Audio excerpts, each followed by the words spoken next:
Sean, obviously the European Super League is back in the news today. What do you make of the concept and the proposal now for it to obviously contain promotion and relegation between divisions as well? Well, I think the bigger picture was the last time this came around was made clear by the fans. Forget about what I think. I think fans, certainly many fan groups at clubs who were mentioned, were quite clear in their thoughts, and that was that it was something they didn't want. The change in the laws, maybe something that opens up something for the future, but I don't know, we'll have to wait and see.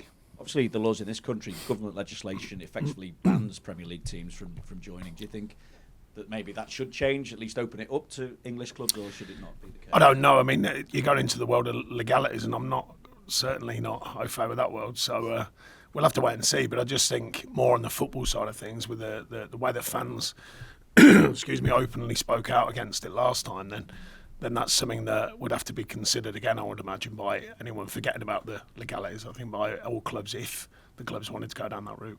Squad-wise, Decore, Coleman, Mikalenko and Ashley Young, how likely are you to have any of them back? Mikalenko, back in the thinking. The other three, touch and go with Seamus, because of the involvement side of things, where he needs a few more days training. Young is making progress, but I don't think he'll make this one. And Duke, not for this one. When are you looking at for Duke? Will he be back for We'll see. I mean, he's making good progress. I think I mentioned in the week he's a good healer, from what I gather from his past here. So we're hoping it settles quickly, as it is doing. Just when you're seeing the squad stretched with unavailability at times, is there any scope to add to the squad in January, or does the financial situation, the ongoing situation with the takeover as well, does that make it almost impossible to bring anyone in this January? Yeah, we don't know at this current time. Then we'd be sitting tight and seeing, what can be done.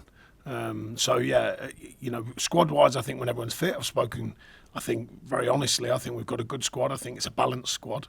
The depth of it is in question because of injuries and because of the game schedule. I said it right, it is a very, thick set of games over December, the amount of, and the turnarounds. So that has affected us, unfortunately. But regarding the finance, we'll have to wait and see. Given it's 4 wins on the bounce, I take it the cup exit doesn't cast too much of a shadow over your recent form, does it? No, I don't think so at all. I mean, the stats and facts of the game, we played very well. Looked at the stats, particularly the physical outputs were very high again. So I'm pleased with that. A lot of the details in general were very good, apart from the moments of truth where we need to score a goal. And so, a lot of good signs from our performance. And Ampadu's obviously taken criticism because of the style penalty that he decided to take the other night.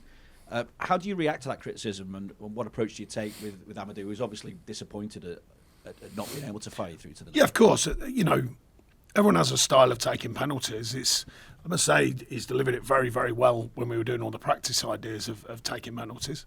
Everyone has a style. Every player's got to be brave enough to get up there and take one. If you're brave enough to get up there and take one, you have to be brave enough for the consequences. That's just part of being a penalty taker, whether it's in games or whether it's a shootout. Just only adds to the feeling of it, particularly the shootout idea, of course. Is there anything you do with him, though, to make sure it doesn't have too much of a negative impact? Do you have to put an arm around him? Do you have to speak to him? No, I don't think so. It's part of, when you're maturing as a footballer, these ups and downs, they're all part of it. Big players have had moments in their careers when they haven't gone well for them. So that's part of his maturation into being a more rounded professional. Of course, we're disappointed, and he was as well on the night.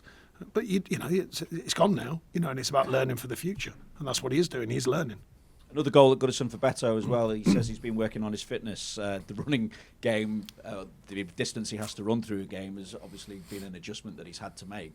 What have you been doing with him, Sean, just to make sure that he's got that little bit extra fitness about him? Has he been doing extra sessions? Facts, the Premier League, showing him analysis, showing about when he first came in, showing about where he is now. Not over-egging it, but showing him enough where we think he can absorb it. And him getting used to the English game, of course, and even through training. We put a high demand on training here, and I think he's had to adapt to that. I did speak very openly when he got here and said he would have to adapt to that, and I think the signs are getting stronger. He seems to have the right attitude as well. Is that what you've seen from him? Never in question. He's a great lad.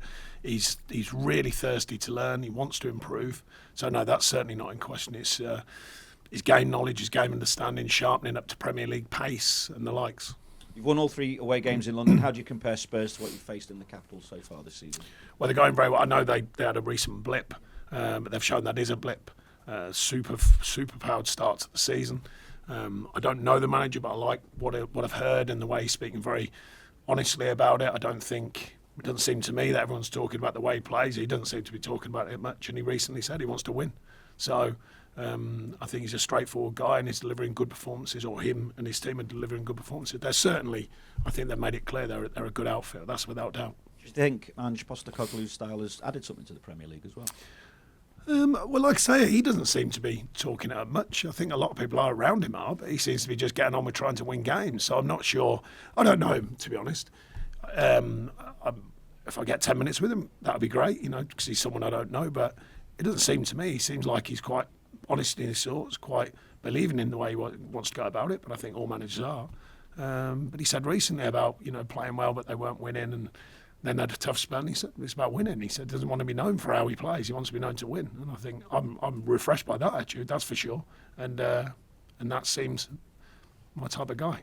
But I don't know. We'll see. Maybe crack one open. Maybe crack a cold one open. So I just drop that in. But finally, for me, obviously, in terms of the confidence, particularly on the road this season, I mean, it's as high as it could possibly be. Yeah, really good. A lot of noise about many things we've discussed many times, but certainly about the away form when I got here. We've not so much us, by the way, we've collectively, because the players have to go out there and deliver, I think the mentality to it has improved significantly. And I know I use that word a lot, but it has on all levels of the club, and certainly on the playing department and the way the players are going about the staff as well. And I think the freedom that comes with that, if you're playing well and you're getting results, of course, there becomes that little bit of freedom, the shoulders back attitude to go and take games on. No matter what you think on a piece of paper, the whistle blows and you have to get on with it. And I think we've done a lot of collective work, and that mentality, that home and away mentality, and trying to find different ways of operating away from home. Of course, there's some very, very good football teams in the Premier League, and there are stats and facts suggest some games are often harder. I think Tottenham is one. I think they're a very good outfit, particularly at their place. On the other hand, we're going very well, and our stats and facts are very strong. Thanks. Sean, what's your assessment of Tottenham when you look back over the tapes and the games they've played? Because at the start of the season, they had plaudits for their attacking style. Equally, at times that drew a bit of criticism as well. I don't think so much criticism. I think it came after a flying start and then had a tough spell, but that can happen in a team with injuries as well, and remodelling and players coming in and out. That can happen. They certainly haven't gone away from what the manager believes in and what the team have come to believe in. But I think overall, they're very, very strong outfit. They've had injuries, but they've kind of come through that spell, and they look like they're in good form. But we're in good form, so it makes for a healthy mixture for a game. It doesn't always pan out like that, but we're certainly going down there with the right attitude to go and take the game on. And on that note, what is your approach going to be? Because we've seen even when they've had the odd game and they're reduced to 10 men, it's still, as you say, very positive from them. Well, we've been trying to make the games as much as we can about us. It's not easy, home or away, but give our feel of what we want to do. And I think we intend on doing that. It's just not easy. You play against good footballing sides. Like I say, these are one. They play very openly. They play with a lot of fluid movement, moving players out of position into other positions and trying to rebalance as they do so. And they've proved to be very successful so far this season. But like I say, we've proved a different kind of success in the sense of changing on the away, the perception of the away form of this team, and the physical output, the actual results have improved. So we've got to remind ourselves and the players of that. And like I said, we go with the attitude in every game to go and win. And that's got to be the attitude for this team. Obviously, with an improvement in results, you expect confidence to rise, and that's been shown, I think, in recent weeks. But it struck me, speaking to Beto earlier, it was the mentality, his approach to the Christmas period, when he talks about the opposition being tough to beat. But he said, look, we're tough to beat as well, and I trust my teammates and trust in the club. That movement, or apparent movement in mentality, is that one of the biggest changes you've seen in recent weeks? I don't think it's recent weeks, to be fair. I think the job of getting through the season last season has built more strength. I think we reflected on it as a group and decided we need to do better than that. I think everyone, me included. We worked very hard during pre-season, as you know, and I mention it again. Early season, I thought we were playing well, really well. We just couldn't score goals. We've changed that round. We're keeping clean sheets. We look stronger on the defensive side, although I thought we were pretty decent anyway. But results change the perception, and that's the difference. And it also adds to the belief of the group. But there's been so much work that has been done, but there's still more work to do. You know, the 10 points thing is maybe flexible, but we don't know. So therefore, we've got to look at it, what it is and get on with it. And that's been the most pleasing thing about that mentality is I can speak about building the mentality, but when the 10 points happen and then the players go, right, okay, and we park it quickly and move on, that's a sign. That's a sign. It's not just talking about it then, they're actually taking it on. And that's very pleasing for me as a manager. Best of luck this weekend. Thank you. Thanks, Richard. We'll go to James at Redmond, Merseyside. Sean, as you've just been saying, the team have had to show their resilience after the 10-point deduction. But going back to Wednesday, are you worried about a hangover at all, and how do you guard against No, it? different competition, different feel. The performance was very good. I've highlighted that to the players. The physical side of it, we look very strong, despite the players playing a number of games, or most of them, not all of them. So, no, there shouldn't be any hangover at all. I think they're clear-minded. They come in today at a lower day, obviously, and we come in tomorrow getting ready to work to go to Tottenham. And you're in the thick of, I think it's 6 games in 20 days. So with the injury situation as well, how do you manage their workload to make sure that they're in prime condition for the game? Yeah, I mean, that's always the awkward bit. The thing with injuries, it gives someone else a chance. You know, you saw Jarrod Branthwaite move to a different position. I thought he did so with aplomb. Don't think he'd even questioned it. You know, other options, other chances for other people. I think Jimmy played superbly well again the other night. You know, so with injuries comes opportunities, you know, of how to shuffle the squad and other players who are playing. Ben did very well and lucky not to play. Keno's played very well. You know, these are opportunities for players to keep playing. So as much as we are a bit stretched, it gives other opportunities to players, more fitness for them players, so that the squad eventually, when it gets back to full fitness, is fitter as a group. And that can only serve us well going into the next tranche of games and then into the rest of the season. And you've said the transfer situation is a bit of a wait-and-see policy, but hypothetically, the form of late, does that put you in a better position to try and get the targets that you'd like to in an ideal world? The best position you can ever be in to get targets is having money. We talk about it all we want. Everyone's got targets. Everyone's doing their homework, trust me. I've been doing this a long time. Every club has got departments doing all kinds of analysis on players. At some point, you need money. And how does, or can a football manager stroke player celebrate Christmas after being in the game for so long yourself? Is it Day off this how year. do you celebrate? Day off this year, just 'cause the way the fixtures have come round. I had a day off last year for different reasons. Enjoyed that as well. So yeah, this year there is a day off for the players, which is good for all. Have a good one. Thank you.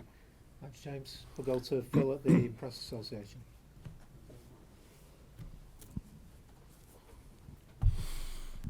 Yes, sir. Hi, Sean. Hi. Just in terms of Arnold Danjuma, I was going to ask. He's maybe played a bit less than some people might have expected, and there was a report this week that possibly Villarreal could be looking at thinking about calling him back in January. What are your thoughts on his sort of situation in general at the moment? Yeah, he continues to train well. He continues to be part of the group. We want him to do so. He came on the other night, and I thought he delivered. You know, he's got to wait his turn. I think the wide players have been very good. Or the main wide players in the sense of Dwight and Jack. I think their form's been very good. The balance of the side looks right. So, you know, you have to keep working hard and wait for your opportunities to come. Okay, cheers. Thanks. Thanks.